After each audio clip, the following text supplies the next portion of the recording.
Hello दीकराओ, जय श्री कृष्ण, जय हिंद। હું રાજુ સર આપ સૌનું હાર્દિક સ્વાગત કરું છું મારા આજના લેક્ચરમાં। દીકરા, આપણે ગુજકેટના પ્રીવિયસ યર ક્વેશ્ચન સોલ્વ કરી રહ્યા છીએ, જેમાં આજે આપણે જોવાનું છે ચેપ્ટર નંબર 9 સવર્ગ સંયોજનો એટલે કે કોમ્પ્લેક્સ કમ્પાઉન્ડ। તો ચેપ્ટર નંબર 9 જે મોસ્ટ ઇમ્પોર્ટન્ટ ચેપ્ટર છે, એમાંથી ઓન એન એવરેજ ગુજકેટમાં મિનિમમ 2 ક્વેશ્ચન્સ તો પૂછાશે જ। સો અત્યાર સુધીમાં PYQsમાં જેટલા ક્વેશ્ચન્સ પૂછાઈ ગયેલા છે ચેપ્ટર નંબર 9 કોમ્પ્લેક્સ કમ્પાઉન્ડના, આજે આપણે 1 બાય 1 સોલ્વ કરીએ। તો દીકરાઓ ધ્યાનથી સમજજો।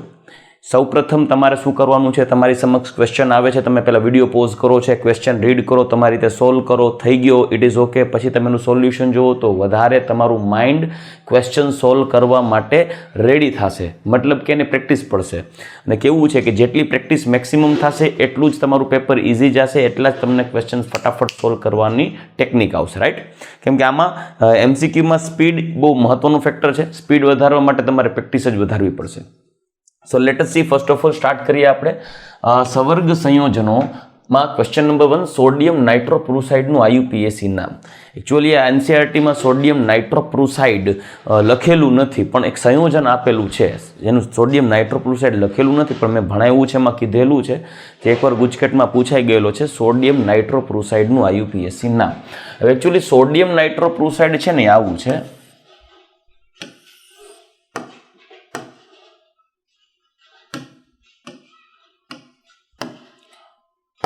એકચ્યુઅલી Fe+2 નો સંકીર્ણ છે, FeCN5NO CN -1 હોય, ટોટલ આ -5 થશે, અહીંયા NO+1 હોય, સો -5 અને +1 એટલે -4, અને આ જે છે એ +2 હોય, સો ઓવરઓલ -2 થશે, એટલે આવું સંકીર્ણ સોડિયમ પેન્ટાસાઇનો નાઇટ્રોસોનિયમ ફેરેટ 2, આ પ્રકારનું સંયોજનને નાઇટ્રોપ્રુસાઇડ કહેવામાં આવે છે। સોડિયમ નાઇટ્રોપ્રુસાઇડ, સોડિયમ નાઇટ્રોપ્રુસાઇડ, જેને સોડિયમ નાઇટ્રોપ્રુસાઇડ તરીકે ઓળખવામાં આવે છે। સો તમારે આ સંયોજન ગોતવાનું છે, સોડિયમ પેન્ટાસાઇનો નાઇટ્રોસોનિયમ ફેરેટ 2, સોડિયમ પેન્ટાસાઇનો નાઇટ્રોસોનિયમ ફેરેટ 2, આન્સર આવી ગયો ડી, કેમ કે આ એનું IUPAC નામ થયું। રેડી? તો યાદ રાખજો, તમને સોડિયમ નાઇટ્રોપ્રુસાઇડનું સ્ટ્રક્ચર યાદ હોવું જોઈએ। રેડી? નીચેના પૈકી કયા સંકીર્ણની ભૌમિતિક રચના સમતલીય ચોરસ છે? સમતલીય ચોરસ રચના હોવા માટે હાઇબ્રિડાઇઝેશન DsP2 હોવું જોઈએ। તો મેં તમને એવું શીખવાડેલું છે, વીક લિગેન્ડ હોય, 4 સવર્ગ સહસંયોજક બંધ બનાવતું હોય, એટલે 4 કોઓર્ડિનેશન નંબર હોય, વીક લિગેન્ડ હોય, તો મોસ્ટ પ્રોબેબલી sp3 હાઇબ્રિડાઇઝેશન જ હોય। બટ એક્સેપ્શનલ કેસીસ પણ હતા, જેમ કે K4NiCN4, NiCO4 એ પણ sp3 ધરાવે, અને MnO4- એ D3S ધરાવે। આ 3 એક્સેપ્શનલ છે જે sp3 સંકરણ હાઇબ્રિડાઇઝેશન અથવા D3S થી ચતુષ્ફલકીય રચના ધરાવે। રેડી? બધા એક્સેપ્શનલ્સ આપણે જોઈ ગયા છીએ। ફર્સ્ટ ઓફ ઓલ આ Mn જે છે એ D3S હાઇબ્રિડાઇઝેશન ધરાવે, જે ચતુષ્ફલકીય રચના હોય। અહીંયા Ni જે છે એનો ઓક્સિડેશન નંબર 0 થાય છે, સો નિકલ જે છે એની ઇલેક્ટ્રોન રચના થશે આર્ગોન 3d8 4s2, D માં 8 ઇલેક્ટ્રોન અહીંયા ગોઠવેલા છે, 5 6 7 8, 4s માં 2 ઇલેક્ટ્રોન છે। લિગેન્ડ સ્ટ્રોંગ છે, સ્ટ્રોંગ લિગેન્ડને કારણે આ ઇલેક્ટ્રોન રીઅરેન્જ થઈને અહીંયા આવી જશે, સો આપણે નેક્સ્ટ ઇલેક્ટ્રોનની કોન્ફિગરેશન આવી મળશે 1 2 3 4 5 6 7 8, અને નેક્સ્ટ એના પછીના જે ઇલેક્ટ્રોન્સ છે આ 2 sના ઇલેક્ટ્રોન અહીંયા શિફ્ટ થઈ જશે, જેથી S અને P ખાલી રહેશે, ત્યાં 1 2 3 4 sp3 હાઇબ્રિડાઇઝેશન થશે, સો આ પણ sp3 છે। કોબાલ્ટ સાથે વીક લિગેન્ડ છે, આ પણ sp3 છે, સ્ટ્રોંગ લિગેન્ડ હોય તો જ DsP2 હાઇબ્રિડાઇઝેશન હોઈ શકે। નિકલમાં એમોનિયા જે છે સ્ટ્રોંગ ફિલ્ડ લિગેન્ડ છે, અને Ni+2 છે, Ni+2 છે, જેને કારણે નિકલની ઇલેક્ટ્રોન રચના અહીંયા છે, nickel argon 3d8 4s2, Ni+2 હોય, સો ઓનલી 3d8 જ રહેશે, 1 2 3 4 5 અને 6 7 અને 8। હવે શું થશે? સ્ટ્રોંગ ફિલ્ડ લિગેન્ડને કારણે ઇલેક્ટ્રોન અહીંયા રીઅરેન્જમેન્ટ થશે, 1 2 3 4 5 6 7 અને 8, અને એક ઇલેક્ટ્રોન શિફ્ટ થઈ જશે, સો આ ઓર્બિટલ થઈ ગઈ ખાલી, જ્યાં ખાલી ઓર્બિટલની અંદર weak strong field ligand enter થશે 1 2 3 4. સો હાઇબ્રિડાઇઝેશન થઈ ગયું DsP2 ઇનર ઓર્બિટલ કોમ્પ્લેક્સ કહેવાશે. આ DsP2 થવાને કારણે સમતલીય ચોરસ રચના આવશે. સો આન્સર આવશે ડી. રેડી? આ ક્વેશ્ચન, આવા ટાઈપના ક્વેશ્ચન્સ દીકરાઓ બહુ પૂછાય છે. ખાસ ધ્યાન રાખજો, તમારા માઇન્ડમાં ક્લિયર હોવું જોઈએ. અધરવાઇઝ તમે ફટાફટ એ ટોપિકને રિવાઇઝ કરી શકો છો આપણી એપ્લિકેશનની અંદર, જેમાં તમને કોમ્પ્લેક્સ કમ્પાઉન્ડ ડિટેલમાં સમજાવ્યું છે. એની શોર્ટકટ ટ્રિક્સ પણ આપેલી છે કે ક્યારે DsP2 લેવું, ક્યારે sp3 લેવું, ક્યારે D2sp3 લેવું, ક્યારે sp3d2 લેવું, સ્ટ્રોંગ ફિલ્ડ લિગેન્ડ હોય તો શું થાય, વીક ફિલ્ડ લિગેન્ડ હોય તો શું થાય. આ વસ્તુ તમે એકદમ ક્રિસ્ટલ ક્લિયર હશો, વિડીયોમાં તમે સરખા સમજેલા હશો, મેં તમને જે ભણાવ્યું છે તમે ધ્યાન આપ્યું છે, તો તમારા આવા ટાઈપના ક્વેશ્ચનનો એક પણ માર્ક્સ નહીં કપાય, ગેરંટી છે. રેડી? દરેક એક્સેપ્શનલ કેસ પણ મેં એક્સપ્લેન કર્યા છે એમાં. ચલો નેક્સ્ટ, એના પછી પેન્ટાએમાઇન નાઇટ્રો કોબાલ્ટ 3 આયન અને પેન્ટાએમાઇન નાઇટ્રો કોબાલ્ટ નાઇટ્રાઇટો કોબાલ્ટ 3 આયનમાં કયા પ્રકારની સમઘટકતા જોવા મળે? જો પેન્ટાએમાઇન નાઇટ્રો કોબાલ્ટ પેન્ટાએમાઇન એટલે NH3 નાઇટ્રો એટલે NO2, કોબાલ્ટ 3 આયન. હવે એકચ્યુઅલી કેવું છે, આ +3 છે અને -1 હોય, ટોટલ +2. અને બીજું પેન્ટાએમાઇન નાઇટ્રાઇટો કોબાલ્ટ 3 આયન. હવે આ બંને જોશો તો ખ્યાલ આવશે, આ કોઓર્ડિનેશન સમઘટકતા નથી, લિંકેજ આઇસોમરિઝમ છે, બંધનીય સમઘટકતા. સો આન્સર આવશે અહીંયા બંધનીય સમઘટકતા. બંધનીય સમઘટકતા NO2 ONO માં જોવા મળે, CN માં મળે, NC માં મળે, NC માં મળે. રેડી? SCN માં મળે, NCS માં મળે. બરાબર? CNO માં આ સમઘટકતા હોય, NCO માં સમઘટકતા હોય, જેને આપણે ઉભયદંતી લિગેન્ડ તરીકે ઓળખી શકાય, એમ્બિડન્ટ લિગેન્ડ્સ. તો પ્રત્યેક એમ્બિડન્ટ લિગેન્ડ્સ જે કોમ્પ્લેક્સ કમ્પાઉન્ડ બનાવે એનાથી બંધનીય એટલે કે લિંકેજ આઇસોમરિઝમ જનરેટ થાય. રેડી? ચલો નેક્સ્ટ, એના પછી નીચેના પૈકી કયું લિગેન્ડ એક જ સંવર્ગ સ્થળ નિર્દેશ કરે છે? એક જ સંવર્ગ સ્થળ નિર્દેશ કરવો મતલબ એકદંતીય. આ દ્વિદંતીય છે, કાર્બોનેટ દ્વિદંતીય છે, ઓક્ઝેલેટો પણ દ્વિદંતીય છે, આ જ એકદંતીય છે, O-2 એકદંતીય. તો આન્સર આવશે એકદંતીય લિગેન્ડ હોવું જોઈએ. રેડી? સિમ્પલ ક્વેશ્ચન છે. નેક્સ્ટ, એના પછી નીચેના પૈકી કયા સંકીર્ણની સ્થાયીતા સૌથી વધુ છે? સંકીર્ણની સ્થાયીતાનો સૌથી પ્રાયોરિટી, સંકીર્ણની સ્થાયીતા સૌથી પહેલા લેવાની છે કિલેટ સંયોજનો, પ્રાઇમરી કન્ડિશન, કિલેટ કમ્પાઉન્ડ. કિલેટ એટલે ચક્રીય લિગેન્ડ. ત્યાર પછી લિગેન્ડની પ્રબળતા, લિગેન્ડની પ્રબળતા, જેમ લિગેન્ડ પ્રબળ એમ સંકીર્ણ સંયોજનની સ્થાયીતા વધારે. થર્ડ કન્ડિશન એના પછી આવશે તો કે જો લિગેન્ડ સમાન હોય તો કેન્દ્રીય પરમાણુ નો વીજભાર જોવાનો, જેમાં કેન્દ્રીય પરમાણુનો વીજભાર વધુ એની સ્થાયીતા વધુ. સો અહીંયા તમને કાર્બન મોનોક્સાઇડ, એમોનિયા, CN આવું આપ્યું છે. તો લિગેન્ડ્સ બધા સ્ટ્રોંગ લિગેન્ડ્સ છે, પણ કિલેટ તો છે નહીં, તો તમારે આના પર બેઝ પ્રમાણે ચાલવાનું છે. સૌથી વધારે સ્ટ્રોંગ લિગેન્ડ કયો થાય તો તમને સંકીર્ણ સંયોજનોની પ્રબળતાનો ખ્યાલ હોવો જોઈએ. યાદ હોય તો સ્પેક્ટ્રોકેમિકલ સિરીઝ છે, આઈ બરબાદી સની ક્લાસે ફરાર ઓહ ઓક્ઝેલેટો ઓર પાनी ना समझ EDTA and ammonia are in north Canada and Colombo. तो आ जे छे ए लिगेंडनी सक्रियतानो क्रम छे.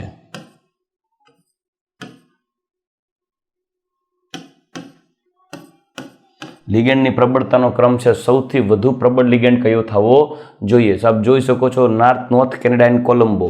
સો કાર્બન મોનોક્સાઇડ અહીંયા છે. આ લિગેન્ડ સૌથી પ્રબળ લિગેન્ડ હોવાને કારણે આ સંકીર્ણ સંયોજનની સ્થાયીતા સૌથી વધુ હશે. રાઈટ? નેક્સ્ટ, નીચેના પૈકી કઈ સ્પેક્ટ્રોકેમિકલ શ્રેણી સાચી છે? અહીં રે, જો અહીંયા સ્પેક્ટ્રોકેમિકલ શ્રેણી જ લખી છે. સ્પેક્ટ્રોકેમિકલ શ્રેણી. ચલો, કયા કયા લિગેન્ડ, કયા પાછામાં? SCN, FEN, NH3CO. પહેલા તો SCN, પછી આવશે F, પછી NH3 EN અને CO. તો આપ જોઈ શકો છો NH3 EN અને CO. તો પહેલા આવશે NH3 પછી EN અને પછી CO. સો લિગેન્ડની પ્રબળતાનો ક્રમ SCN કરતાં પ્રબળ F પછી EN પછી NH3 પછી CO. તો SCN आई बर्बादी सनी क्लास से फरार ओ ऑक्जेलेटोर पानी એટલે H2 આમ ઓપ્શન નથી. सुनो ओ ऑक्जेलेटोर पानी ना समझ EDTA and ammonia are in north Canada and Colombo. Ready. तो ऑप्शन આવું ગોતો. SCN F एमोनिया ENCO आई રહ્યું કાર્બન મોનોક્સાઇડ. હા, આ સિક્વન્સ મેં યાદ કરાવેલી છે જ્યારે ભણાવ્યું છે ત્યારે. ઓર એલ્સ તમે અત્યારે પણ યાદ રાખી શકો છો. आई बर्बादी सनी क्लास से फरार ओ ऑक्जेलेटोर पानी ना समझ EDTA and ammonia are in north Canada and Colombo. એટલે આખી સ્પેક્ટ્રોકેમિકલ સિરીઝ યાદ રહી જશે કેમ કે એના ક્વેશ્ચન્સ પૂછાય છે. રાઈટ. ચલો નેક્સ્ટ એના પછી NiCO4 અને NiCN4-2 બંને પ્રતિચુંબકીય છે. આ સંકીર્ણમાં ni નું સંકરણ ક્રમે કયું છે? યાદ રાખો દીકરાઓ, NiCO4 એમાં Ni ન્યુટ્રલ છે, આનું હાઇબ્રિડાઇઝેશન sp3 છે, આપણે ઓલરેડી ભણી ગયા છો. રેડી. જો Ni ન્યુટ્રલ હોય, Ni 0 છે, Ni નો ઓક્સિડેશન નંબર 0 છે, તો 0 છે કાર્બન મોનોક્સાઇડ સ્ટ્રોંગ લિગેન્ડ છે. Ni ઇલેક્ટ્રોન રચના argon 3d8 4s2 strong ligand છે, ઓક્સિડેશન નંબર 0 છે. આ બંને ઇલેક્ટ્રોન અહીંયા આવી જશે તો 3d10 થઈ જશે. આ પેક થઈ ગયું. તો હવે S અને P એમાં ઇલેક્ટ્રોન આવશે, S અને 3p. કેના માટે? NiCO4 માટે. કેમ કે આ એક ઇલેક્ટ્રોન ગયો નથી, લિગેન્ડ છે સ્ટ્રોંગ, તો એક અહીંયા આવશે CO. હાઇબ્રિડાઇઝેશન કયું થશે આનું? sp3. NiCN4-2 છે. અહીંયા નિકલનો ઓક્સિડેશન નંબર +2 છે. +2 હોય તો Ni+2 બને ત્યારે ઇલેક્ટ્રોન રચના થશે 3d8 ઓનલી, 4s તો 0 થઈ જશે. d8 છે 1 2 3 4 1 2 3 4 5 6 7 અને 8. d8 છે તો શું થશે? d8 છે લિગેન્ડ સાઇનાઇડ સ્ટ્રોંગ છે, અહીંયા રીઅરેન્જમેન્ટ થઈ ઇલેક્ટ્રોન આવી જશે, અંદરની બાજુ યુગ્મીકરણ પામશે 1 2 3 4 6 7 8. અહીંયા એક લિગેન્ડ આવશે, બીજો S માં આવશે અને અહીંયા આવશે D 3D 4S અને 4P DSP2 હાઇબ્રિડાઇઝેશન થશે. રેડી. સો NiCN4-2 લિગેન્ડ સ્ટ્રોંગ છે, સ્ટ્રોંગ લિગેન્ડ હોય તો DSP2 જ હોય, આવું ભણાવ્યું છે મેં. અપવાદ સ્વરૂપમાં NiCO4 અને K4 NiCN4 એ જે છે એ જ sp3 બતાવે છે, તો આ sp3 થશે, આ sp2 થશે, DSP2 થશે. સો ઓપ્શન ફાઇન્ડ કરો તમે. આનું sp3 નું DSP2 option B. Ready. Very clear, simple છે ક્વેશ્ચન્સ. નેક્સ્ટ, નીચેનામાંથી કયું સંકીર્ણ અનુચુંબકીય છે? અનુચુંબકીય હોવા માટે એની પાસે એક અયુગ્મિત ઇલેક્ટ્રોન હોવો જોઈએ. ચલો હમણાં જ જોઈ ગયા NiCO4 બધા જ ઇલેક્ટ્રોન પેક, D10 અને આ પણ પેક, તો આ કેવું થશે? પ્રતિચુંબકીય. કેમ? કેમ કે અયુગ્મિત ઇલેક્ટ્રોન ગેરહાજર. CONH36+3 જોઈએ, કોબાલ્ટ. ઇલેક્ટ્રોન રચના આર્ગોન 3d7 4s2, કેમ કે એનો પરમાણુ ક્રમાંક છે 27 27. ડી માં કેટલા ઇલેક્ટ્રોન? 7 1 2 3 4 5 6 અને 7. 4s CO+3 છે ને, તો 3 ઇલેક્ટ્રોન કાઢી નાખવાના. 4s માં 0 ને 1 ઇલેક્ટ્રોન અહીંયાથી કાઢવાનું થશે. 2 3 4 5 અહીંયાથી CO+3 એટલે 3d6 થઈ જશે ને, 5 ને 1 6. હવે લિગેન્ડ કેવો આવે છે? તો કે લિગેન્ડ આવે છે strong ligand ammonia strong ligand છે, તો રીઅરેન્જમેન્ટ અહીંયા આવશે, અહીંયા આવશે, તો 1 2 3 4 5 6 આવું થઈ જશે. હવે એક S અને 3p 4s 3d. આમાં લિગેન્ડ્સ આવશે D2sp3, અયુગ્મિત ઇલેક્ટ્રોનની સંખ્યા 0. સો આમાં પણ અયુગ્મિત ઇલેક્ટ્રોનની સંખ્યા 0 છે. સો આ કેવું થઈ જશે? પ્રતિચુંબકીય. NiCN4-2 જેમાં Ni+2 છે અને આ પણ પ્રબળ લિગેન્ડ છે. DsP2 હાઇબ્રિડાઇઝેશન બતાવશે. અહીંયા આપણે જોઈ ગયા NiCN4+2 -2 માટે આમાં જુઓ એક પણ અયુગ્મિત ઇલેક્ટ્રોન હાજર નથી. હમણાં આપણે જોઈ ગયા. સો એક પણ અયુગ્મિત ઇલેક્ટ્રોન હાજર નથી એટલે આ પણ કેવું થયું? પ્રતિચુંબકીય. So you have only one option NiCl4-2. એમાં જે વીક લિગેન્ડ છે, વીક લિગેન્ડ શું થાય? નિકલનો ઓક્સિડેશન નંબર +2 છે. હવે જુઓ, વીક લિગેન્ડને કારણે ઇલેક્ટ્રોન જે છે એ રીઅરેન્જ નહીં થાય. Ni+2 જે છે એટલે ઇલેક્ટ્રોન રચના થશે આર્ગોન 3d8 ઓનલી. 4s ના 2 ઇલેક્ટ્રોન જતા રહેશે. 1 2 3 4 1 2 3 4 5 6 7 અને 8. લિગેન્ડ વીક છે જેને કારણે એ sp3 હાઇબ્રિડાઇઝેશન બતાવશે. અહીંયા લિગેન્ડ રેડી. સો આમાં n બરાબર 2 અયુગ્મિત ઇલેક્ટ્રોનની સંખ્યા 2 છે તો આ અનુચુંબકીય થશે. સો આપણી પાસે આન્સર આવી ગયું ડી ફોર ડોંકી. અનુચુંબકીય થયું. નેક્સ્ટ એના પછી કયા સંકીર્ણની ચુંબકીય ચાક માત્રા સૌથી વધારે હશે? એઝ ઇટ ઇઝ તમારે number of unpaid electron find કરવાના છે. સો ચાલો જોઈએ નંબર ઓફ અનપેડ ઇલેક્ટ્રોન મેળવીએ. Fe એનો ઓક્સિડેશન નંબર પહેલા જુઓ પ્લસ ન્યુટ્રલ Cl- Fe+3 છે. આમાં Fe+2 થશે. આમાં K3 Fe+3 થશે. આમાં CO+3 થશે. હવે Fe+3 હોય તો ઇલેક્ટ્રોન રચના થશે. Fe નો પરમાણુ ક્રમાંક 26 છે. 3 ઇલેક્ટ્રોન કાઢી નાખશો, ઇલેક્ટ્રોન રચના થશે આર્ગોન 3d5 થશે. કેમ કે હોય એક ચૂલમાં 3d6 4s2 હોય. આ ઇલેક્ટ્રોન રચના થઈ Feની. હવે Fe+3 હોય તો ઇલેક્ટ્રોન રચના આવી થશે આર્ગોન 3d5 4s0. ડી માં કેટલા ઇલેક્ટ્રોન ગોઠવો? 1 2 3 4 અને 5. એસ માં 0. હવે આમાં કેવું છે? વીક લિગેન્ડ છે. વીક લિગેન્ડ છે સો ઇલેક્ટ્રોન જે છે 1 2 3 4 5 અને 6 DsP2 હાઇબ્રિડાઇઝેશન બતાવશે. સો આમાં n = 5 છે અયુગ્મિત ઇલેક્ટ્રોનની સંખ્યા, કેમ કે આ વીક લિગેન્ડ છે. હવે દીકરાઓ આમાં સ્ટ્રોંગ લિગેન્ડ આવે. સ્ટ્રોંગ લિગેન્ડ આવે તો શું થશે? આ ઇલેક્ટ્રોન્સ છે યુગ્મીકરણ પામે. હવે ઇલેક્ટ્રોન છે યુગ્મિત બને, ડી ઇલેક્ટ્રોન યુગ્મિત બને તો ચુંબકીય ચાક માત્રા ઘટી જાય. આમાં સાયનાઇડ સ્ટ્રોંગ લિગેન્ડ છે. ડી ઇલેક્ટ્રોન્સ યુગ્મીકરણ પામશે, યુગ્મિત પામશે તો આમાં પણ સેમ ચુંબકીય ચાક માત્રા ઘટી જશે, અયુગ્મિત ઇલેક્ટ્રોનની સંખ્યા ઘટી જાય. અહીંયા જુઓ H2 કોબાલ્ટ એટલે 27 કોબાલ્ટ રાઈટ. એની ઇલેક્ટ્રોન રચના આવી થાય આર્ગોન 3d7 4s2. હવે આમાં +3 કરવાનું છે એટલે 3d થઈ જશે ઓનલી 6. 3d6 કરીએ 1 2 3 4 5 અને 6. હવે એમાં H2O લિગેન્ડ આવે છે. H2O લિગેન્ડ એટલે અહીંયા ગોઠવાશે 4s 4p 4d. લિગેન્ડ કેવા છે? વીક છે. લિગેન્ડ sp3d2 થશે. આમાં n બરાબર 4 રહી ગયા અયુગ્મિત ઇલેક્ટ્રોનની સંખ્યા, કેમ કે લિગેન્ડ વીક છે ને એટલે અંદર યુગ્મીકરણ નહીં થાય, બહારથી જ થશે રાઈટ. સો આમાં કેટલા થઈ ગયા? n બરાબર 4 અયુગ્મિત ઇલેક્ટ્રોનની સંખ્યા. આમાં અયુગ્મિત ઇલેક્ટ્રોનની સંખ્યા પહેલામાં કેટલી છે? n બરાબર 5. આ સ્ટ્રોંગ લિગેન્ડ છે તો ઇલેક્ટ્રોન યુગ્મીકરણ પામશે એટલે નંબર ઓફ અનપેડ ઇલેક્ટ્રોન ઘટી જશે. So now we have answer A. Reason તો કે reason it is 9 unpaired electron, 9 અયુગ્મિત ઇલેક્ટ્રોન અવેલેબલ છે Fe માં FeH2O6 Cl3.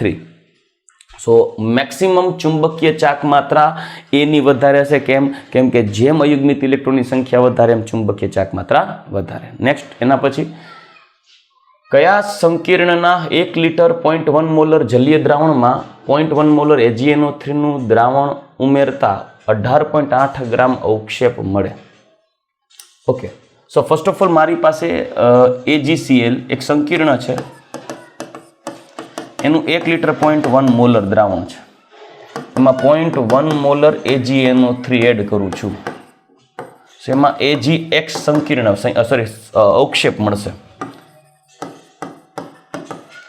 હવે AgBr મળવાનું છે. ઓકે, ધેન 12 Br હોવું જોઈએ. અહીંયા કોઈ પણ એક કોમ્પ્લેક્સ હશે પણ અહીંયા 12 Br આવવું જોઈએ. હવે અહીંયા પહેલા તો AgBr ના મોલ ગણવા પડશે. n of AgBr is equal to weight upon molecular weight. Weight કેટલું છે અહીંયા? 18.8. મોલેક્યુલર વેઇટ કેટલું છે? 188. So 0.1 mole. તો એનો મતલબ એમ કે AgBr ના 0.1 મોલ મળે છે. સો તમારી પાસે આના 0.1 મોલ આખું સંકીર્ણ 0.1 મોલ છે, 1 મોલર. અવક્ષેપે 0.1 મોલર મળે છે. એટલે બીઆર જે છે એ અહીંયા જેટલા મોલ બીઆર નીકળ્યા ને એટલા. હવે આના 0.1 મોલે આનો 0.1 મોલ મળ્યો. એટલે મતલબ કે જો આનો 1 મોલ વાપરત માનો તો આનો 1 મોલ જ મળત ને. મતલબ એવું સંકીર્ણ હશે કે જેમાં આયનીકરણ કોણ પામે તો કે આયનીકરણ પામે પ્રતિઆયન. પ્રતિઆયન એટલે કોમ્પ્લેક્સની બહારનું આયન. કોમ્પ્લેક્સની બહારનું આયન AgNO3 સાથે રિએક્ટ કરીને અવક્ષેપ બનાવશે. AgNO3 સાથે અવક્ષેપ કોણ કરશે? કોમ્પ્લેક્સમાં પ્રતિઆયન. હવે અહીંયા પ્રતિઆયન કેટલા મોલ મળ્યા છે? 1 મોલ બીઆર. મતલબ આ કોમ્પ્લેક્સના 1 મોલ દીઠ 1 મોલ બીઆર મળે છે. તો એ અહીંયા 1 બીઆર આવવો જોઈએ. અહીંયા જે હોય તે અહીંયા 1 બીઆર આવવું જોઈએ બહાર, તો જ આયનીકરણ પામશે. સો આપણે જોઈએ એનું એક્ઝામ્પલ. ઇન્ડિવિજ્યુઅલ આપણે સ્ટ્રક્ચર્સ ડ્રો કરીએ ત્યારે જ આપણને ખ્યાલ આવશે, અધરવાઇઝ નહીં ખ્યાલ આવે. ચલો જો ટ્રાયએમાઇન ટ્રાયબ્રોમાઇડો કોબાલ્ટ 3 આનું સ્ટ્રક્ચર આવું થાય. CONH3 Br3 લ્યો. આમાં અવક્ષેપ જ નહીં મળે. Potassium diammine tetrabromido cobaltate જોઈએ. Cobalt 3 diammine NH3 twice tetrabromido Br4 CO ને આમ +3 ને માઇનસ પોટેશિયમ આમાંય નહીં થાય. પેન્ટાએમાઇન બ્રોમાઇડો કોબાલ્ટ 3 બ્રોમાઇડ પેન્ટાએમાઇન કોબાલ્ટ પેન્ટાએમાઇન NH3 5. હવે બ્રોમાઇડ કેટલા છે?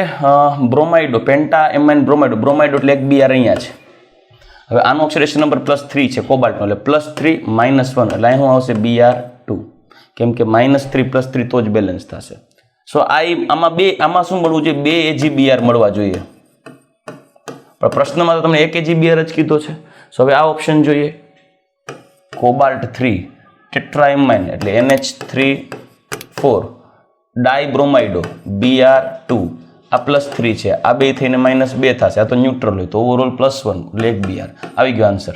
1 જ બીઆર હોય એવું કોમ્પ્લેક્સ ગોતવાનું. So answer is D. Ready? ચલો નેક્સ્ટ એના પછી. એટલે બહુ સિમ્પલ છે. હવે તમને એકવાર આ આખી રિએક્શન જો તમને સમજાવું તો ખ્યાલ આવશે. પહેલા આખી રિએક્શન એકવાર લખાવી નાખું.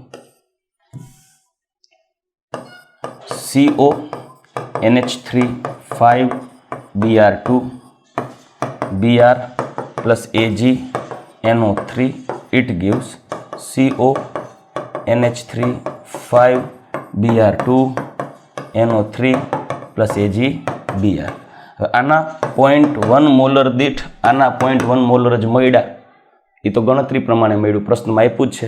આના 0.1 મોલર દીઠ આના 0.1 મોલર ત્યારે જ મળ્યું કે 1 જ બીઆર બહાર હોય. તો એવું ઓપ્શન તમારી પાસે એક જ હતું, D. રેડી? નેક્સ્ટ એના પછી નીચેના પૈકી કયા સંકીર્ણમાં ભૌમિતિક અને પ્રકાશીય બંને સમઘટકતા જોવા મળે? સૌથી પહેલા તો ભૌમિતિક સમઘટકતાની શરત ક્યારે મળે? તો કે MA2B2 હોવું જોઈએ અને સમતલીય ચોરસ હોવું જોઈએ. અને હેક્સાડેન્ટેડ હોય તો MA4B2 હોવું જોઈએ અને ઓક્ટાહેડ્રલ હોવું જોઈએ. અને થર્ડ વન, પ્રકાશીય સમઘટકતા માટેની શરત શું હતી? તો કે પ્રકાશીય સમઘટકતા માટેની શરત હતી ચક્રીય સંકીર્ણ હોવા જોઈએ. ચક્રીય એટલે કિલેટ. તમારે એવું સંકીર્ણ સંયોજન ગોતવાનું છે જે તમને ભૌમિતિક બતાવે અને પ્રકાશીય સમઘટકતા પણ બતાવે. તો એવું ઓપ્શન તમારે સિલેક્ટ કરો કે જેમાં ભૌમિતિક સમઘટકતા પણ પોસિબલ છે, પ્રકાશીય સમઘટકતા પણ પોસિબલ છે. હવે અહીંયા જુઓ, FE આને હું કહીશ AA થાઈસ. એક રીતે આપણે જોવા જઈએ ને તો MA6. હવે આ જે છે ને એ ભૌમિતિક સમઘટકતા ન બતાવે પણ પ્રકાશીય બતાવે. આપણે તો બે હોય ને એવું જોઈએ છે, તો આ ઓપ્શન નહીં આવે. પ્રકાશીય બતાવે, ભૌમિતિક નહીં. આ ભૌમિતિક બતાવે, પ્રકાશીય નહીં. આ ભૌમિતિક સિસ્ટ્રાન્સ બતાવે, પ્રકાશીય નહીં. ફેશિયલ મેરિડિયોનલ આ ભૌમિતિક સમઘટકતા સિસ્ટ્રાન્સ હતી. ફેશિયલ ને મેરિડિયોનલમાં MA3B3 હોવું જોઈએ. એટલે આ A3B3 આ બતાવે છે પણ પ્રકાશીય નહીં, કેમ કે કિલેટ નથી. અહીંયા જુઓ, આ ડાયડેન્ટ એટલે AA ટ્વાઇસ અને આ B2 એટલે A4B2 થઈ ગયું એટલે ભૌમિતિક સમઘટકતા બતાવશે. પ્લસમાં EN છે સાયક્લિક કમ્પાઉન્ડ છે, સાયક્લિક કિલેટિંગ લિગેન્ડ છે, તો પ્રકાશીય પણ બતાવે. એટલે ઓપ્શન આવશે ડી, બંને બતાવે, ભૌમિતિક અને પ્રકાશીય બંને. રેડી? ચલો નેક્સ્ટ એના પછી, નીચેના પૈકી કઈ સંકીર્ણની જોડની પ્રાયોગિક ચુંબકીય ચાકમાત્રા અને ભૌમિતિક આકાર બંને સરખા છે? આકાર એ સરખો, ચુંબકીય ચાકમાત્રા એ સરખી. આકાર સરખો હોવો જોઈએ મીન્સ હાઇબ્રિડાઇઝેશન સેમ હોવા જોઈએ. ચુંબકીય ચાકમાત્રા સરખી હોવી જોઈએ મતલબ એમાં રહેલા અયુગ્મિત ઇલેક્ટ્રોનની સંખ્યા સરખી હોવી જોઈએ, અથવા તો બેમાંથી એકમાં અયુગ્મિત ઇલેક્ટ્રોન જ ન હોવા જોઈએ. તો ચાલો આપણે આગળ વધીને જોઈએ કે કેમ એવું બને છે. આ હાઇબ્રિડાઇઝેશન છે DsP2, બરાબર, કેમ કે સ્ટ્રોંગ લિગેન્ડ છે, હમણાં જ આપણે જોઈ ગયા. જ્યારે આ હાઇબ્રિડાઇઝેશન છે sp3. એટલે પહેલી વસ્તુ તો ભૌમિતિક સમઘટકતા જ સરખી નથી, ભૌમિતિક આકાર જ સરખો નહીં હોય. રીઝન તો કે રીઝન હાઇબ્રિડાઇઝેશન અલગ છે. સો ધેટ્સ ઇટ. ચલો નેક્સ્ટ એના પછી સી જોઈએ. આ જે છે EDsP2 એટલે આકાર કેવો થશે? સમતલીય ચોરસ. અને આમાં નિકલ +2 છે અને આ સ્ટ્રોંગ ફિલ્ડ લિગેન્ડ છે, તો IDsP2, તો I સમતલીય ચોરસ. ચલો બેયના આકાર હરખા થઈ ગયા. હવે એમાં અયુગ્મિત ઇલેક્ટ્રોનની સંખ્યા ગણી લઈએ. નિકલ Ni+2 છે એટલે આર્ગોન 3d8 અને 4s છે 0. d8 1 2 3 4 1 2 3 4 5 6 7 અને 8. બેયમાં સ્ટ્રોંગ ફિલ્ડ લિગેન્ડ છે, મતલબ આમાં ઇલેક્ટ્રોનનું છે એ રીઅરેન્જમેન્ટ થઈ જશે. 1 2 3 4 5 6 7 8. અને હવે હાઇબ્રિડાઇઝેશન જોશો તો બંનેમાં DsP2 હાઇબ્રિડાઇઝેશન થશે, આકાર સમતલીય ચોરસ થશે. બંનેમાં સ્ટ્રોંગ ફિલ્ડ લિગેન્ડ છે, મતલબ પ્રબળ લિગેન્ડ છે, તો બંનેમાં અયુગ્મિત ઇલેક્ટ્રોનની સંખ્યા છે જ નહીં. એટલે n બરાબર 0 બંને માટે, આકાર એ સમાન બંને માટે, અને n બરાબર 0 એટલે બંને પ્રતિચુંબકીય. સો ઓબ્વિયસલી આન્સર આવી ગયો છે સી. રેડી? આકારે સરખો, ચુંબકીય ચાકમાત્રા સરખી, બેની 0. ચલો નેક્સ્ટ એના પછી અહીંયા તમને છતાંય જોશો તો આ D3s હાઇબ્રિડાઇઝેશન છે, જેનો આકાર સમચતુષ્ફલકીય છે. આ sp3 છે, I સમચતુષ્ફલકીય છે, પણ આમાં અયુગ્મિત ઇલેક્ટ્રોનની સંખ્યા 0 હશે. મેંગેનીઝ, કેમ કે મેંગેનીઝ +7 છે, અયુગ્મિત ઇલેક્ટ્રોન રહેશે જ નહીં. જ્યારે આમાં અયુગ્મિત ઇલેક્ટ્રોનની સંખ્યા n બરાબર રહેશે 2, તો આમાં ચુંબકીય ચાકમાત્રા અલગ થઈ જશે. અહીંયા Fe+3 છે, અહીંયા Fe+2 છે, બંનેમાં સ્ટ્રોંગ લિગેન્ડ છે. આમાં અયુગ્મિત ઇલેક્ટ્રોનની સંખ્યા 0 હશે, આમાં અયુગ્મિત ઇલેક્ટ્રોનની સંખ્યા થઈ જશે 1 જ્યારે તમે ઇલેક્ટ્રોન રચના ગોઠવો ત્યારે. સો એને આધારે આપણે કહી શકાય કે ભાઈ આમાં અયુગ્મિત ઇલેક્ટ્રોનની સંખ્યા થઈ જશે 0 અને આમાં અયુગ્મિત ઇલેક્ટ્રોનની સંખ્યા થઈ જશે 1, કેમ કે Fe+3 હોય ને તો ટોટલ D6 થશે, 3D5 થશે. 1 2 3 4 5 સ્ટ્રોંગ લિગેન્ડ આવે, પાંચેય કક્ષકોમાં સ્ટ્રોંગ લિગેન્ડ આવે તો એક અહીંયા યુગ્મીકરણ પામે, એક અહીંયા પામે, તો 1 2 3 4 5 તો એક અયુગ્મિત રહી ગયો. પણ જો Fe+2 હશે, આ સ્ટ્રોંગ ફિલ્ડ લિગેન્ડ છે પણ Fe+2 છે બીજામાં, આકાર બેયના અષ્ટફલકીય છે, આકાર બેયમાં D2sp3 જશે. sp2 છે તેમાં આવશે D6, 3D6, બરાબર. 3D6 હોય તો 1 2 3 4 5 અને 6 પાંચ કક્ષકો જોઈએ. આ યુગ્મીકરણ પામે અહીંયા આવે તો આમાં યુગ્મિત ઇલેક્ટ્રોનની સંખ્યા થઈ ગઈ 0, આમાં યુગ્મિત ઇલેક્ટ્રોનની સંખ્યા થઈ ગઈ 1, તો આની ચુંબકીય ચાકમાત્રા સરખી નથી. તો એકચ્યુઅલી આપણે કહીએ તો ઓપ્શન આપણી પાસે ડી પણ નથી, બી પણ નથી, એ પણ નથી. આપણો આન્સર આવશે સી. મતલબ જોઈ શકો છો દીકરો, આપણે આ ચેપ્ટરની અંદર કોમ્પ્લિકેટેડ MCQs જાજા આવે છે. એ ચુંબકીય ચાકમાત્રા ગણવાને આધારિત, મતલબ તમને ઇલેક્ટ્રોન રચનામાં તમે મેન્ટલી બહુ ક્લિયર હોવા જોઈએ અને ઇલેક્ટ્રોન રચના ગોઠવી શકતા હોવા જોઈએ. આ વીબી થિયરીના આધારેનો કોન્સેપ્ટ છે, બરાબર. વીબી થિયરીનો કોન્સેપ્ટ છે આ વેલેન્સ બોન્ડ થિયરીને આધારે. એટલે તમારે strong field ligand, weak field લિગેન્ડને આધારે ઇલેક્ટ્રોનનું રીઅરેન્જમેન્ટ કરવું, એ બધી વસ્તુ થિયરી ક્લિયર હોવી જોઈએ, રાઈટ. નેક્સ્ટ એના પછી નીચેના પૈકી કયું સંકીર્ણાયન સૌથી ઓછી તરંગ લંબાઈ ધરાવતા પ્રકાશનું અવશોષણ કરે? જો સૌથી પહેલા તો એ જોઈએ કે પ્રકાશ શોષાતા પ્રકાશની ઉર્જા હોય ને, પ્રકાશની ઉર્જા હોય ને એ તરંગ લંબાઈના વ્યસ્ત પ્રમાણમાં હોય. હવે લિગેન્ડ પ્રબળ હોય ને, લિગેન્ડની પ્રબળતા એ શોષાતા એટલે અવશોષણ પામતા પ્રકાશની ઉર્જાના સમપ્રમાણમાં હોય. જેટલો લિગેન્ડ પ્રબળ એટલી વધુ ઉર્જા ધરાવતો પ્રકાશ શોષાય અને શોષાતા પ્રકાશની તરંગ લંબાઈ ઓછી થઈ જાય, નાની થઈ જાય. તરંગ લંબાઈનો વ્યસ્ત કેમ? જેમ લિગેન્ડ પ્રબળ એમ વધુ ઉર્જાનું શોષણ થશે, કેમ કે ઇલેક્ટ્રોનને ડીડી ટ્રાન્ઝિશન પામવું હોય તો લિગેન્ડ પ્રબળ હશે તો ડીડી સંક્રાંતિ, માનો કે ડીડી સંક્રાંતિ યાદ હોય તો આપણે ક્રિસ્ટલ ફિલ્ડ થિયરીમાં ભણી ગયા છીએ. આવું ડીડી ટ્રાન્ઝિશન હતું, બરાબર. સો અહીંયા ડેલ્ટા ઓ જેટલું મોટું હશે એમ લિગેન્ડ પ્રબળ હશે. લિગેન્ડ પ્રબળ હશે તો અહીંના ઇલેક્ટ્રોનને જમ્પ મારીને અહીંયા જવા માટે વધુ ઉર્જાની જરૂર પડે. આપણે આવું જોઈ ગયા ડીડી ટ્રાન્ઝિશનમાં. સો ઇલેક્ટ્રોનને નીચેથી ઉપર જવા વધુ ઉર્જાની જરૂર પડે તો પ્રકાશમાંથી વધુ ઉર્જાનું શોષણ થઈ જાય. પ્રકાશમાંથી વધુ ઉર્જાનું શોષણ થઈ જાય મતલબ તરંગ લંબાઈ ઓછી, નાની તરંગ લંબાઈ, ઉર્જા વધુ. પ્રશ્ન છે નીચેના પૈકી કયું સંકીર્ણ સૌથી ઓછી તરંગ લંબાઈ ધરાવતા પ્રકાશનું શોષણ કરે? સૌથી ઓછી તરંગ લંબાઈ મતલબ ઉર્જા વધુ, લિગેન્ડની પ્રબળતા વધુ. તો ગોતો લિગેન્ડની પ્રબળતા. કયો લિગેન્ડ સૌથી પ્રબળ હોય? સાયનાઇડ. આયર્યું સાયનાઇડ. લિગેન્ડની પ્રબળતાની સિક્વન્સ હમણાં જ આપણે જોઈ ગયા દીકરા. અહીંયા ક્યાં ગઈ આઈ રહી. સાયનાઇડ છે એ એમોનિયા કરતા પ્રબળ લિગેન્ડ છે, ફ્લોરાઇડ કરતા પ્રબળ લિગેન્ડ છે. So you can see now here સાયનાઇડની પ્રબળતા એમોનિયા, ફ્લોરાઇડ અને H2O કરતાં વધારે છે. તો ઓબ્વિયસલી સાયનાઇડ જ્યાં હશે સંકીર્ણ સંયોજનની સ્થાયીતા વધારે હશે, અને સંકીર્ણ સંયોજનની સ્થાયીતા વધારે હશે એનો મતલબ એમ કે એમાં જે લિગેન્ડ સ્ટ્રોંગ છે એના ઇલેક્ટ્રોનને ડીડી ટ્રાન્ઝિશન કરવા માટે વધુને વધુ ઉર્જાની શોષણ કરવું પડે, જરૂર પડે. વધુ ઉર્જાનું શોષણ કરવા માટે જે શોષાતી ઉર્જા હશે એ પ્રકાશ હશે, એની તરંગ લંબાઈ નાની હશે. ક્લિયર? ચલો નેક્સ્ટ. એના પછી નીચેના પૈકી સંકીર્ણની કઈ જોડના જલીય દ્રાવણ 0.1 મોલર AgNO3 સાથે અનુક્રમે આછો પીળો અને સફેદ અવક્ષેપ આપશે? યાદ રાખજો દીકરાઓ, AgCl ના અવક્ષેપ સફેદ હોય, સિમ્પલ ક્વેશ્ચન છે. AgBr ના અવક્ષેપ આછા પીળા રંગના હોય, આછો પીળો, અને AgI ના અવક્ષેપ ઘેરો પીળો રંગ હોય. તમને પ્રશ્ન પૂછ્યો છે અનુક્રમે આછો પીળો અને સફેદ. આછો પીળો એટલે એવું ઓપ્શન ગોતો કે જેમાં Br બહાર હોય, અને સફેદ એટલે એવું ગોતો કે જેમાં Cl બહાર હોય પ્રત્યાયન. તો પ્રત્યાયન તરીકે પહેલા Br બહાર હોવું જોઈએ. છે Br, આ બેમાં છે.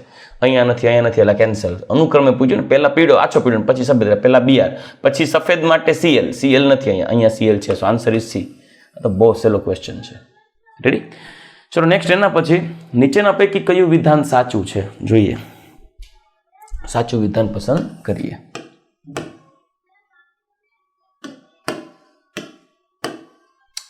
K4NiCN4 આ sp3 સંકરણ થયું ચતુષ્ફલકીય, અને K2NiCN4 આ DsP2 સંકરણ થયું છે. એની ચુંબકીય ચાક માત્રા સમાન છે. કરેક્ટ છે. શું કરવાનું? આમાં અયુગ્મિત ઇલેક્ટ્રોનની સંખ્યા થઈ ગઈ હતી 0. આમાં અયુગ્મિત ઇલેક્ટ્રોનની સંખ્યા હતી 0. તો n બરાબર 0. તો √n × n+2 બોહર મેગ્નેટોન બરાબર મ્યુ બરાબર 0 થઈ જશે.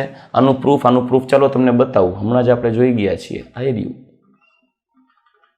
ક્યાં ગયું? NiCN4 અહીંયા રહ્યું. જો છે આ D10 complete electron pack, NiCN4 -2. અહીંયા બધા ઇલેક્ટ્રોન યુગ્મિત થઈ ગયા છે. સો બધા ઇલેક્ટ્રોન યુગ્મિત, આમાં પણ બધા ઇલેક્ટ્રોન યુગ્મિત, આમાં પણ બધા ઇલેક્ટ્રોન યુગ્મિત, ડી ઓર્બિટલના બધા ઇલેક્ટ્રોન યુગ્મિત, મતલબ અયુગ્મિત ઇલેક્ટ્રોન તો છે જ નહીં. સો ઓબ્વિયસલી ચલો આ સાચું છે. K2NiCN4 એ પ્રતિચુંબકીય, જ્યારે K2NiCl4 એ અનુચુંબકીય. અરે ભગવાન, હમણાં તો કીધું અયુગ્મિત ઇલેક્ટ્રોનની સંખ્યા 0 છે, તો બે પ્રતિચુંબકીય છે. તો આ એક વિધાન સાચું છે, આ ખોટું થયું. K2NiCl4 અને K4NiCN4 ની ભૌમિતિક આકાર સરખા છે. ચલો જોઈએ. K2NiCl4 આ છે ચતુષ્ફલકીય, K4 આ ચતુષ્ફલકીય, તો આનો ભૌમિતિક આકાર બે સરખા જ છે. ચલો નેક્સ્ટ. એના પછી K4NiCN4 એ સમચોરસ છે. ના, ખોટું. આ સમચતુષ્ફલકીય છે. K2NiCN4 સમતલીય ચોરસ છે. ભાઈ ખોટું. K2NiCl4 આનો ભૌમિતિક આકાર ચતુષ્ફલકીય બેનો વિધાન C સાચું છે. અને K4NiCN4 ચતુષ્ફલકીય છે, sp3 પણ બધા યુગ્મિત ઇલેક્ટ્રોન છે. K2NiCN4 આમાં DsP2 સમતલીય ચોરસ પાણી ચુંબકીય ચાક માત્ર બેની સરખી જ હશે. તો તમારી પાસે આ ક્વેશ્ચન એવો છે કે જેમાં બે જવાબ સાચા રહે છે. કદાચ આવો કેસ બને તો બોર્ડ જે છે એ બંને જવાબ સાચા ઠેરવે. બેમાંથી તમે જે ટીક કર્યું હોય એનો આન્સર મળી શકે. સો આન્સર આવશે આમાં A અને C. નેક્સ્ટ એના પછી કયું સંકીર્ણ ફેશિયલ સમઘટક ધરાવે? ફેશિયલ અને મેરિડિયોનલ. ફેશિયલ અને મેરિડિયોનલ માટે MA3B3 પ્રકારનું સંકીર્ણ હોવું જોઈએ. સો આ નહીં આવે. A3B3 આ 4 અને નહીં આવે. 4-3 નહીં આવે. 3-3 જો NH3 થાઈસ NO2 થાઈસ છે. સો આન્સર આવી ગયો D. ફેશિયલ ને મેરિડિયોનલ બતાવશે. નેક્સ્ટ એના પછી કયા સંકીર્ણના જલીય દ્રાવણની સમાન પરિસ્થિતિમાં વાહકતા ઓછી હશે? ચાલો, વાહકતા ઓછી ક્યારે હોય? તો કે વાહકતા દ્રાવણમાં રહેલ આયનોની સંખ્યાના સમપ્રમાણમાં છે. દ્રાવણમાં જેટલા આયનો વધુ, દ્રાવણમાં આયનોની સંખ્યા જેટલી વધુ એટલી વાહકતા વધુ, અને જેટલા આયનોની સંખ્યા ઓછી એટલી વાહકતા ઓછી. સો આપણે કામ કરીએ, સ્ટ્રક્ચર્સ બનાવીએ, અને જેના આયનો ઓછા ઉત્પન્ન થતા હશે દ્રાવણમાં એ વાહકતા ઓછી હશે. સો પેન્ટા એક્વા ક્લોરાઇડો ક્રોમિયમ 3 ક્લોરાઇડ. ચલો ક્રોમિયમ પેન્ટા એક્વા H2O થઈ ગયું 5 H2O 5. હવે એક્વા ક્લોરાઇડો એટલે અહીંયા આવશે Cl, પછી ક્રોમિયમ 3 છે અને -1 +3 -1 એટલે +2 ઓવરઓલ. સો અહીંયા Cl2. તો આમાં ટોટલ 3 આયનો બને. એક આખો આ અને 2 Cl, ટોટલ 3. હવે અહીંયા હેક્ઝા એક્વા ક્રોમિયમ H2O6 અને ક્લોરાઇડ એટલે આ Cl3 થશે. આમાં ટોટલ 4 આયનો બને. 3 ક્લોરાઇડ અને એક આ complex. Tetra aqua dichlorido chromium 3 chloride. Tetra aqua chromium tetra aqua એટલે H2O થાઈસ, ડાયક્લોરાઇડો એટલે કે Cl2.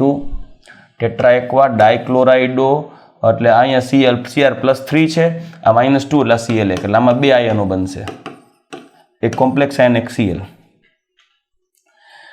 Try aqua trichlorido chromium 3 chloride. Possible જ નથી આવું. Tri aqua trichlorido chromium 3 chloride. Cr H2O3 Cl3. તો આ તો ન્યુટ્રલ થઈ ગયા. ક્લોરીન પાસે પોસિબલ હોય જ નહીં એટલે આ ઓપ્શન નહીં આવે, ઓપ્શન નહીં આવે. નંબર ઓફ આયન્સ વધુ શેમાં છે? નંબર ઓફ આયન છે C ઓપ્શનમાં વધુ છે. તમારે ઓછામાં ઓછા આયનો કેમાં હોવા જોઈએ? સો એકચ્યુઅલી ક્રોમિયમ 3 અહીંયા ક્લોરાઇડ હોવું જ ન જોઈએ, બરાબર? તો તમારી પાસે ઓપ્શન આવશે આ ટ્રાય એક્વા ટ્રાયક્લોરાઇડો ક્રોમિયમ 3. સો આન્સર આ આવવું જોઈએ કે એમાં નંબર ઓફ આયન્સો ઓછા છે એટલે ટાઈપિંગ એરર છે, અહીંયા ક્લોરાઇડ નહીં આવે, બરાબર? તો આ જે એવું છે કે જેમાં દ્રાવણમાં એક જ આયન હોય. આમાં દ્રાવણમાં 2 આયનો, આના દ્રાવણમાં 4 આયન, આના દ્રાવણમાં 3 આયન. તો નંબર ઓફ આયન્સ ઓછા જે છે ને એ વાહકતા ઓછી બતાવે. તો આન્સર આવવો જોઈએ D. પાછળનો ક્લોરાઇડ ના આવવો જોઈએ. નેક્સ્ટ એના પછી નીચેના પૈકી કયો સંકીર્ણ સૌથી વધુ સ્થાયી છે? સૌથી વધુ સ્થાયીતા લિગેન્ડની પ્રબળતાના સમપ્રમાણમાં. આવી ગયો આન્સર. NH3 એ જ લિગેન્ડ પ્રબળ છે, બાકી બધા નિર્બળીય ફુદુડિયા છે. નીચેના પૈકી જો એ આન્સર છે, બરાબર? નીચેના પૈકી સંકીર્ણ સંયોજનો કયું મેરિડિયોનલ સમઘટક બતાવે? સેમ ફેશિયલ અને મેરિડિયોનલ MA3B3 હોવું જોઈએ. તો A3B3 ગોતો. આવી રહ્યું A 4 2 2 4 3 1. ખોટું 3 3. આવી રહ્યું. આન્સર આવશે A3B3 થઈ ગયું. આન્સર એ રેડી. નેક્સ્ટ એના પછી સંકીર્ણના જલીય દ્રાવણની સમાન પરિસ્થિતિમાં વીજવાહકતા સૌથી ઓછી.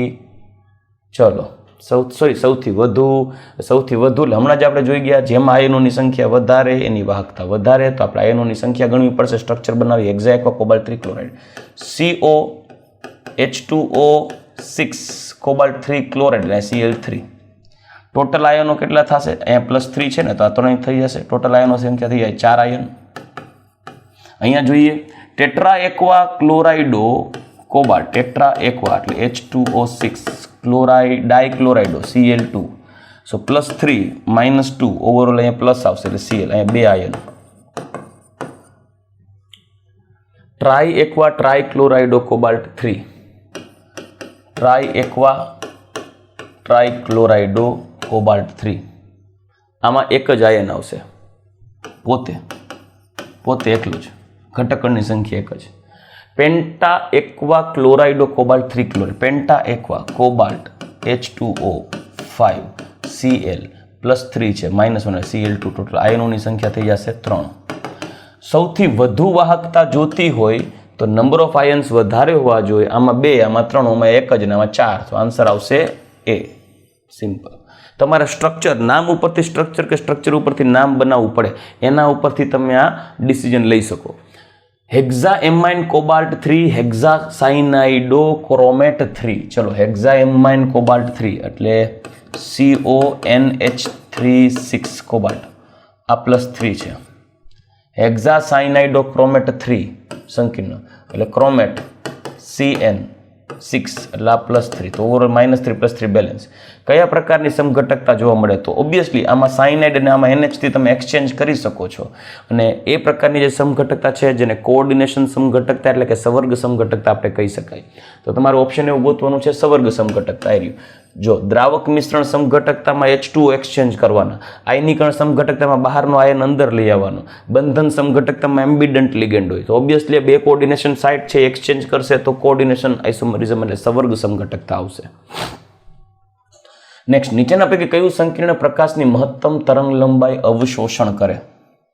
જો અવશોષણ એટલે કે શોષણ, પ્રકાશની ઉર્જા, લિગેન્ડ ની સ્થાયીતા અને એ તરંગ લંબાઈના વ્યસ્ત પ્રમાણમાં, કેમ કે ઉર્જા તરંગ લંબાઈના વ્યસ્ત પ્રમાણમાં વધુ ઉર્જા શોષાય, તરંગ લંબાઈ ઓછી. પ્રશ્ન છે મહત્તમ તરંગ લંબાઈ અવશોષણ. મહત્તમ તરંગ લંબાઈ એટલે વિચાર કરો, મહત્તમ તરંગ લંબાઈ હોય ને એટલે ઉર્જા ઓછી હોય, અને ઉર્જા ઓછી હોય ને તો લિગેન્ડ નિર્બળ હોય. તો નબળો લિગેન્ડ ગોતો. નિર્બળ લિગેન્ડ વાળું સંકીર્ણ સંયોજન જે છે, હવે જુઓ બધામાં પ્રબળ લિગેન્ડ આપ્યા છે. સાયનાઇડ સૌથી પ્રબળ લિગેન્ડ એટલે આમાં તો મેક્સિમમ એનર્જી એબ્ઝોર્બ થઈ જતી હોય. NH3 6, આમાં NH3 5, આમાં NH3 5, તો આમાં મેક્સિમમ એનર્જી એબ્ઝોર્બ થતી હોય તો મિનિમમ વેવલેન્થ હોય એટલે NSE તો નહીં જ આવે.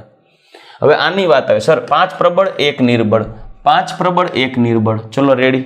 હવે અહીંયા આનો ઓક્સિડેશન નંબર +3 આપ્યો છે, અહીંયા ઓક્સિડેશન નંબર +2 આપ્યો છે. તો યાદ કરો સ્ટેબિલિટી માટે મેં કીધું કે જ્યારે બધું સરખું થઈ જાય ત્યારે ઓક્સિડેશન આંક જોઈ લેવાનો સેન્ટ્રલ એટમનો. જેમ સેન્ટ્રલ એટમનો ઓક્સિડેશન આંક વધુ તેમ તેની સ્થાયીતા વધુ. સ્થાયીતા વધુ હશે તો ઉર્જા લિગેન્ડ વધારે શોષશે. ઉર્જા જે વધારે શોષાય તો તરંગ લંબાઈ નીચી હોય જાય. તમને મેક્સિમમ તરંગ લંબાઈ પૂછી છે. સો સ્થાયીતા જે છે એ ઓછી સ્થાયીતા આની થશે, ઓછી સ્થાયીતા હોવાથી લિગેન્ડ ઓછી ઉર્જા શોષે. ઉર્જા ઓછી શોષે તો લેમડા મેક્સિમમ બને. તમને મહત્તમ તરંગ લંબાઈ માટે પૂછ્યું છે તો આન્સર આવશે ડી. રેડી? ચલો, તો અહીંયા આપણે ટૂંકમાં ચેપ્ટર નંબર 9 કોમ્પ્લેક્સ કમ્પાઉન્ડના પ્રત્યેક MCQs પૂરા કરી ગયા છીએ દીકરાઓ. હવે આપણે નેક્સ્ટ લેક્ચરમાં મળીશું ત્યારે આપણે હવે ઓર્ગેનિક તરફ પ્રયાણ કરશું. Chapter number 10 halo alkane, halo એરિનના પ્રત્યેક MCQs PYQsમાં જે પૂછાયેલા છે, મેક્સિમમ ચેપ્ટરમાંથી પૂછાય છે 10મા ચેપ્ટરમાંથી, એ આપણે પૂર્ણ કરશું. તો આઈ હોપ કે તમે દરેક સબ્જેક્ટની પ્રોપર પ્રિપેરેશન કરી રહ્યા છો ગુજકેટ માટે. સો all the best for your GUJCET exam. Good bye, take care. Next લેક્ચરમાં પાછા મળીએ. જય શ્રી કૃષ્ણ.